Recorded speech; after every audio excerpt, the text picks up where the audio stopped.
Assalamualaikum warahmatullahi wabarakatuh. Baik Anda semua, hari ini kita melanjutkan materi kita pada KD 34 yaitu tentang gerak lurus. Nah, apabila minggu lalu kita sudah mempelajari tentang gerak lurus, salah satu cabang gerak lurus yaitu gerak lurus beraturan di mana kecepatannya konstan. Nah, pada pertemuan kali ini kita akan belajar tentang jenis gerak lurus yang kedua, yaitu gerak lurus berubah beraturan atau disingkat dengan GLBB. Nah, apa itu GLBB? Silahkan diperhatikan. Jadi GLBB ini adalah gerak lurus berubah beraturan. Nah, yang berubah secara beraturan di sini adalah pertambahan kecepatannya atau bisa disebut dengan percepatan atau perlambatan. Nah, jadi ketika suatu benda kecepatannya bertambah secara konstan atau secara tetap untuk tiap satuan waktu atau kecepatannya berkurang secara konstan, itu bisa dikatakan bahwa benda tersebut mengalami gerak lurus berubah beraturan.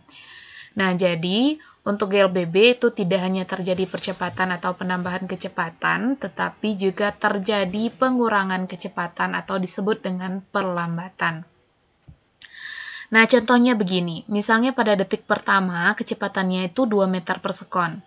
Nah, detik kedua, kecepatannya 2 meter per sekon.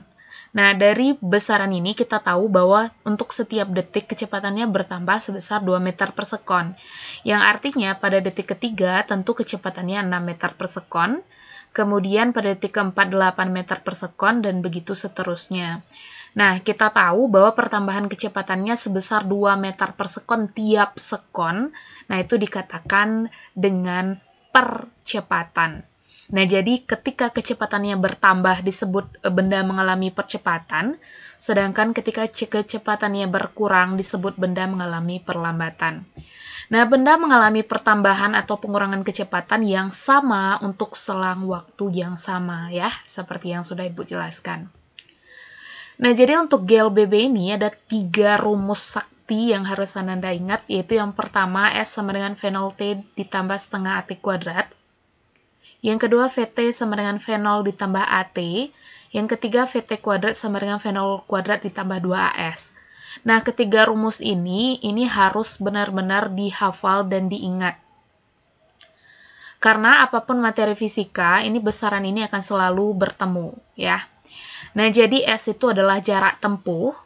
Nah, mungkin ada yang bertanya, kenapa jarak kecepatan kelajuan atau perpindahan. Nah, untuk GLBB ini kita mengeneralisasi saja bahwa untuk S itu adalah jarak. Kemudian untuk V itu adalah kecepatan. Nah, di sini kan ada tandanya V0 dan VT. V0 itu adalah kecepatan awal, VT itu adalah kecepatan akhir. Nah, ini beda antara GLBB dengan GLB. Kalau GLB kecepatannya konstan, artinya pada awal bergerak sampai terakhir bergerak kecepatannya tetap. Untuk GLBB itu berubah. Jadi, pada GLBB ada 2 besaran kecepatan, yaitu kecepatan awal dan kecepatan akhir. Nah, A itu adalah percepatan atau perlambatan yang satuannya meter per sekon kuadrat, sedangkan T itu adalah waktu. Nah, coba kita lihat grafiknya. Nah, jadi untuk GLBB ini, kecepatan awalnya itu bisa bernilai 0, bisa tidak bernilai 0. Nah, yang pertama coba kita lihat bagaimana grafik kecepatan terhadap waktu jika kecepatan awalnya 0. Artinya, benda mulai bergerak dari keadaan diam. Nah, di sini karena kecepatannya bertambah secara berkala, maka antara kecepatan dengan waktu itu berbanding lurus.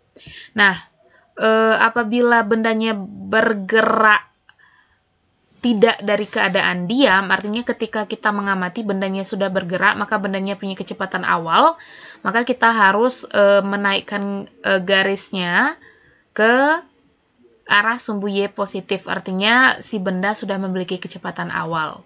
Nah, untuk grafik percepatan ini grafiknya seperti parabola yang terbuka ke atas, ya. Nah, jadi untuk percepatan itu nilai A-nya positif. Nah, bagaimana dengan perlambatan? Jika suatu benda mengalami perlambatan, maka nilai A-nya adalah negatif karena benda tersebut mengalami pengurangan kecepatan. Nah, kita sudah tahu bahwa untuk pelambatan kecepatannya berkurang, berarti benda mengalami gerak yang kecepatan awalnya tentu lebih besar daripada kecepatan akhirnya. Artinya, seiring berjalannya waktu, kecepatannya menjadi berkurang. Nah, untuk grafik pelambatan terhadap waktu itu tetap seperti parabola, tetapi dia membukanya ke bawah. Coba kita lihat contoh. Semua mobil melaju dengan kecepatan 20 meter per sekon dalam waktu 120 detik mengalami percepatan 5 meter per sekon kuadrat. Tentukan jarak yang ditempuh dan kecepatan akhirnya. Nah, di sini kita melihat ada 3 buah besaran. Yang pertama besaran kecepatan. Nah, ingat kecepatan itu V. Nah, karena ini dinyatakan dengan mobilnya pada mula-mula bergerak dengan kecepatan 20 meter per sekon, maka yang 20 ini adalah kecepatan awal atau V0. Dalam waktu 120 detik mengalami percepatan. Nah, ini kan waktu. Jadi 120 detik itu adalah T, kemudian percepatan kita simbolkan dengan A. 5 meter per sekon kuadrat. Mungkin kalau lupa bisa dilihat lagi besarannya yang tadi. Ini ada V0, VT, A, dan T. Kemudian yang ditanya adalah jarak. Nah, jarak. Untuk materi pada GLBB ini, Anda harus jeli memilih rumus mana yang akan digunakan. Nah, jadi jika Anda bisa memilih rumus yang tepat, kita bisa mencari besaran yang diminta hanya dengan menggunakan satu rumus. Nah, tapi ketika rumus yang digunakan itu tidak tepat, bisa jadi kita harus mencari 2 kali mencari untuk mendapatkan besaran yang kita inginkan. Contoh. Nah, di sini kan yang ditanya S dengan V. S dengan yang pertama coba kita lihat S. Rumus pertama S sama dengan V0T ditambah setengah T kuadrat. Itu ada S-nya. Rumus kedua VT sama dengan V0 ditambah AT. Berarti tidak ada besaran S-nya. Berarti tidak usah kita perhitungkan. Nah, rumus yang ketiga itu VT kuadrat sama dengan V0 kuadrat ditambah 2AS. Nah, tetap ada S-nya. Berarti rumus yang mana yang kita pakai untuk mencari S? Nah, jawabannya adalah rumus yang pertama. Kenapa bukan rumus yang ketiga? Karena untuk rumus yang ketiga, kita harus cari dulu kecepatan akhirnya atau VT-nya untuk bisa mendapatkan S-nya. Nah, untuk mendapatkan VT, kita harus pakai rumus yang kedua dulu. Berarti ada terlalu banyak langkah, maka kita putuskan untuk memilih rumus yang pertama, di mana S ini bisa langsung kita dapatkan. Nah, jadi S sama dengan V0T ditambah setengah AT kuadrat, V0-nya 20 meter per sekon, dikali waktu tempuhnya 120 sekon, ditambah setengah percepatannya 5, kemudian waktunya 120 sekon, dikuadratkan. Nah, ini dikuadratkan ya.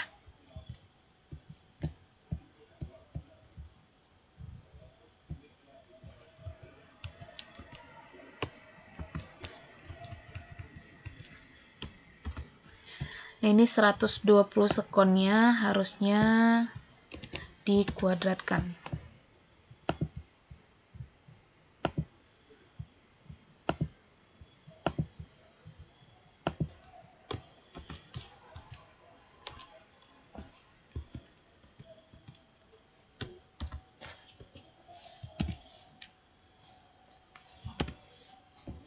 Nah, jadi kita cari 20 dikali 120 itu 2400, ditambah setengah dikali 5 meter per sekon kuadrat dikali 120 sekon dikuadratkan. Nah, jadi tinggal kita tambah 20 kali 120 itu 2400, kemudian setengah dikali, nah ini 120 dikuadratkan, ini kan 14.400. 14.400 dibagi setengah itu 7.200. 7.200 dikali 5, 37.000. Berarti 37.000 ditambah 2.400. Berarti ini hasilnya adalah 39.400. Nah, ini dia. Kemudian untuk yang kecepatan akhir, nah, yang kedua kan kita diminta untuk mencari V atau VT-nya, kecepatan akhir. Kita punya V0, kita punya T, kita punya A, berarti bisa kita gunakan rumus kecepatan, itu rumus yang kedua. Nah, jadi V sama dengan V0 ditambah AT, di mana V0-nya adalah 20, A-nya 5, T-nya 120. 5 dikali 120 itu 600, ditambah 20, 620. Gampang ya. Kemudian kita lanjut dengan gerak vertikal. Nah, kalau tadi kita berbicara tentang GLBB, namun geraknya pada lintasan yang horizontal atau mendatar. Nah, kalau gerak vertikal itu lintasannya lintasan vertikal, artinya lintasannya dalam bentuk lintasan tegak. Nah, jadi pada benda yang mengalami gerak vertikal, benda bergerak dalam pengaruh gaya tarik bumi. Artinya, benda mengalami percepatan yang dialami benda itu merupakan percepatan gravitasi bumi. Atau dengan bahasa sederhananya, percepatan yang dialami oleh benda itu adalah percepatan yang diakibatkan oleh gaya tarik bumi atau gravitasi bumi. Nah, kemudian untuk jarak atau perpindahan pada gerak horizontal, tadi kan kita simbolkan dengan S, maka besarannya berubah menjadi tinggi pada gerak vertikal, ya, ketinggian pada gerak vertikal.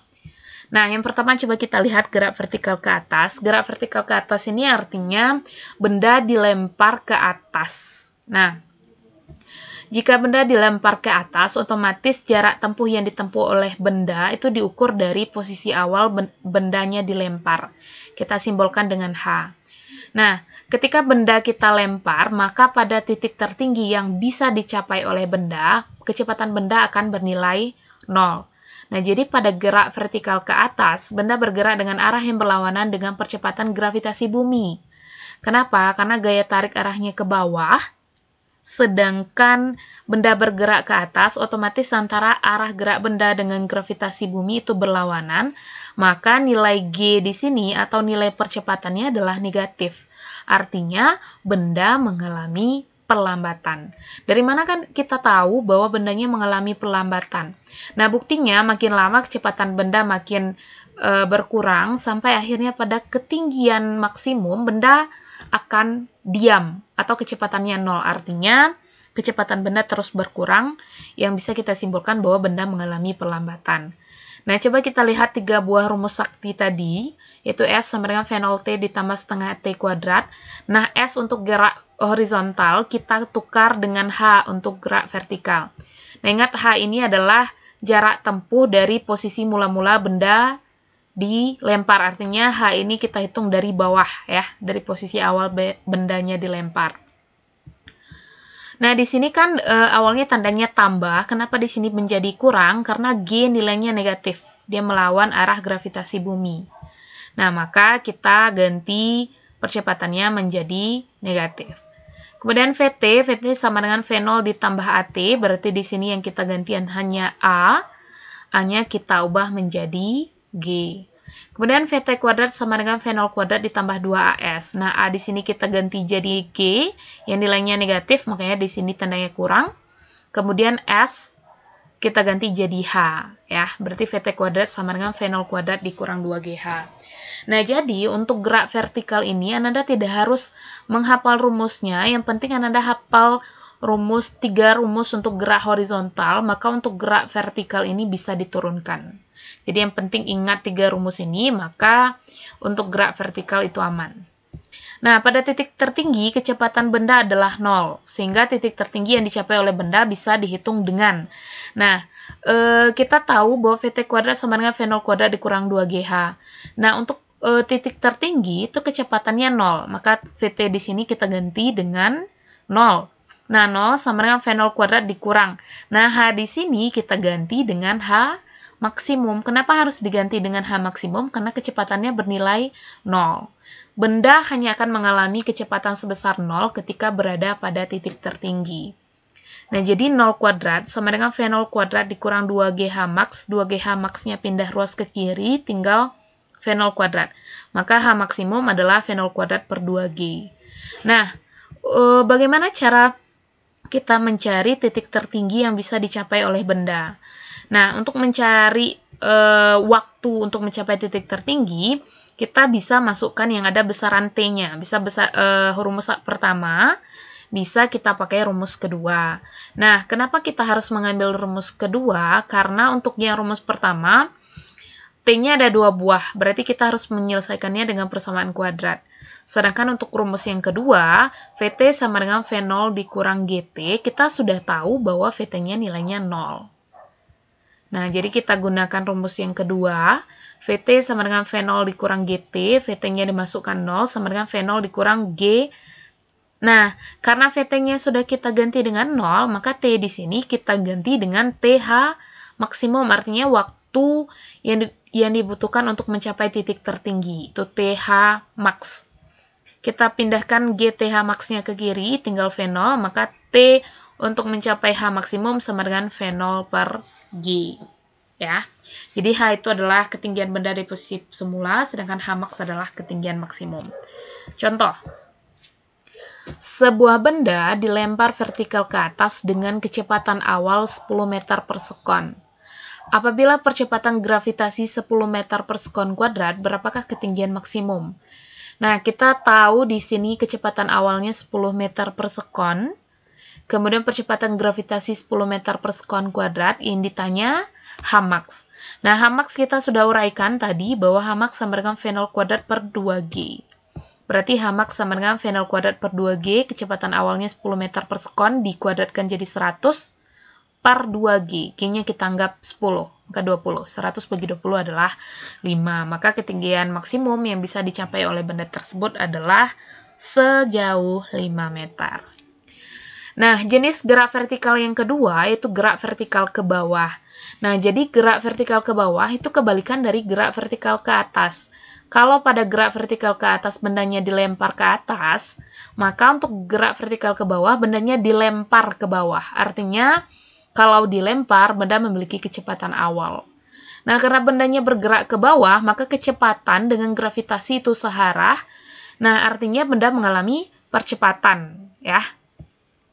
Jadi pada GVB, benda bergerak dengan arah yang searah dengan percepatan gravitasi bumi, sehingga nilai percepatan benda positif.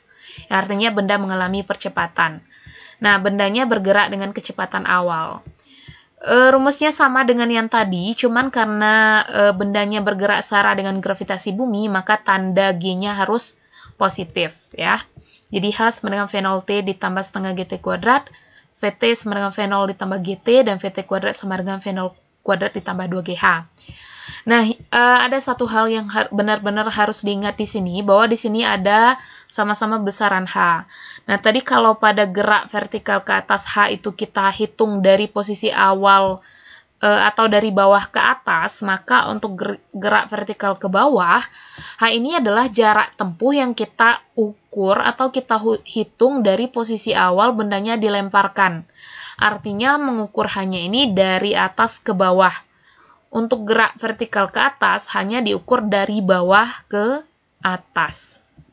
Nah, jadi H pada GVB adalah jarak tempuh benda yang diukur dari ketinggian awal benda, bukan dari ketinggian benda dari tanah. Nah, jadi yang H di sini bukan ketinggian benda dari tanah, tetapi jarak tempuh benda dari posisi awal. Nah, jadi H adalah jarak tempuh benda dari posisi semula, G adalah percepatan gravitasi. Contoh, bola bermassa 0,1 kg dilepas dari ketinggian 5 meter dengan kecepatan awal 20 meter per sekon. Jika G sama dengan 10 meter per sekon kuadrat, berapa lama benda mencapai tanah? Nah, jadi kita tahu di sini massa tidak berpengaruh untuk gerak vertikal. Kemudian hanya 5 meter. Nah, ketinggian 5 meter ini kita hitung dari posisi bendanya dijatuhkan, bukan dari tanah ya. Ini kebetulan jarak dari benda ke tanah sama dengan jarak dari tanah ke benda tersebut. Artinya, ketinggiannya sama dengan jarak tempuh. Nah, kita mau mencari T, maka kita gunakan rumus yang kita mau mencari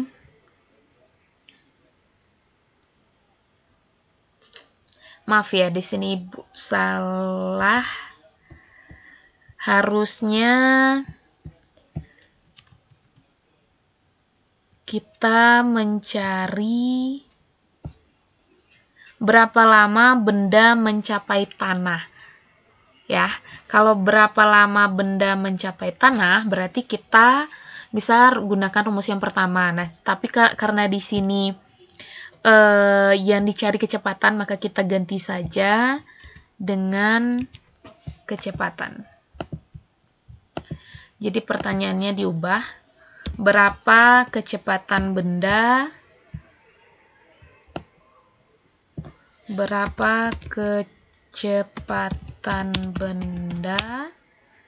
ketika benda mencapai tanah.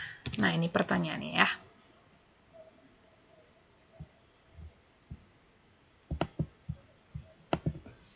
Nah, berapa kecepatan benda ketika benda mencapai tanah? Berarti yang kita cari adalah VT. Di sini ada V0, ada H, ada G, berarti kita gunakan rumus yang ketiga. VT kuadrat sama dengan V0 kuadrat ditambah 2GH. Kemudian V0-nya 20 meter per sekon dikuadratkan jadi 400, ditambah 2 dikali nilai G-nya 10, nilai H-nya 5, 20 kali 5, 100, ditambah 400 itu 500, maka VT-nya adalah akar 500, yaitu 10 akar 5 meter per sekon. Kemudian yang ketiga itu adalah gerak jatuh bebas. Nah, apa beda antara gerak jatuh bebas dengan gerak vertikal ke bawah? Untuk gerak vertikal ke bawah, bendanya dilempar, sedangkan untuk gerak jatuh bebas, bendanya jatuh sendiri. Artinya, pada saat benda jatuh, itu kecepatan awalnya 0. Nah, untuk rumusnya semuanya sama, namun di V0-nya kita ubah jadi 0. Jadi, untuk H sama dengan V0T ditambah setengah GT kuadrat, V0-nya kita ubah jadi 0, maka tinggal H setengah GT kuadrat. VT sama dengan GT, VT kuadrat sama dengan 2GH. Nah, untuk gerak vertikal, gerak jatuh bebas, itu V dengan G-nya juga searah, artinya benda bergerak searah dengan percepatan gravitasi bumi, yang bisa kita simpulkan bahwa benda mengalami percepatan. Nah, kita lihat contohnya. Bola bermasa 0,1 kg dilepas dari ketinggian 5 meter. Jika G sama dengan 10 meter per sekon kuadrat, maka kecepatan pada saat bola mencapai ketinggian 1 meter di atas tanah. Nah, ini yang Ibu ingatkan tadi, bahwa untuk gerak vertikal ke bawah atau gerak jatuh bebas, H itu adalah jarak tempuh, bukan ketinggiannya dari tanah, ya. Nah, jadi karena mula-mula dia berada di ketinggian 5 meter di atas tanah, kemudian posisi akhirnya 1 meter di atas tanah, berarti dia sudah menempuh jarak sejauh 4 meter dari ketinggian 5 meter ke ketinggian 1 meter. Nah, jadi kalau Ananda salah memasukkan hanya, jika Ananda memasukkan hanya 1 meter, itu salah, karena bendanya bergerak dari atas ke bawah, bukan dari bawah ke atas. Nah, jadi H di sini adalah jarak tempuh, maka bendanya sudah menempuh jarak sejauh 4 meter. Yang ditanya adalah VT. Nah, karena di sini kita punya V0, punya H, punya G, maka VT kuadrat sama dengan 2GH. Kita pakai rumus yang ketiga. Nah, kenapa kita tidak menggunakan rumus 1 dan 2? Karena untuk pada rumus 1 dan 2, rumus 2 itu kita harus cari dulu T-nya, jadi 2 kali kerja.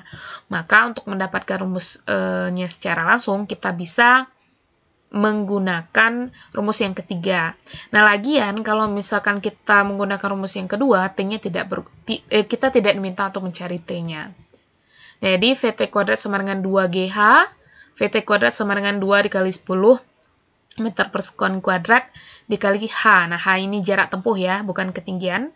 Kita dapatkan 4. Nah, 20 kali 4, 80. Akar 80 adalah 4 akar 5 meter per sekon.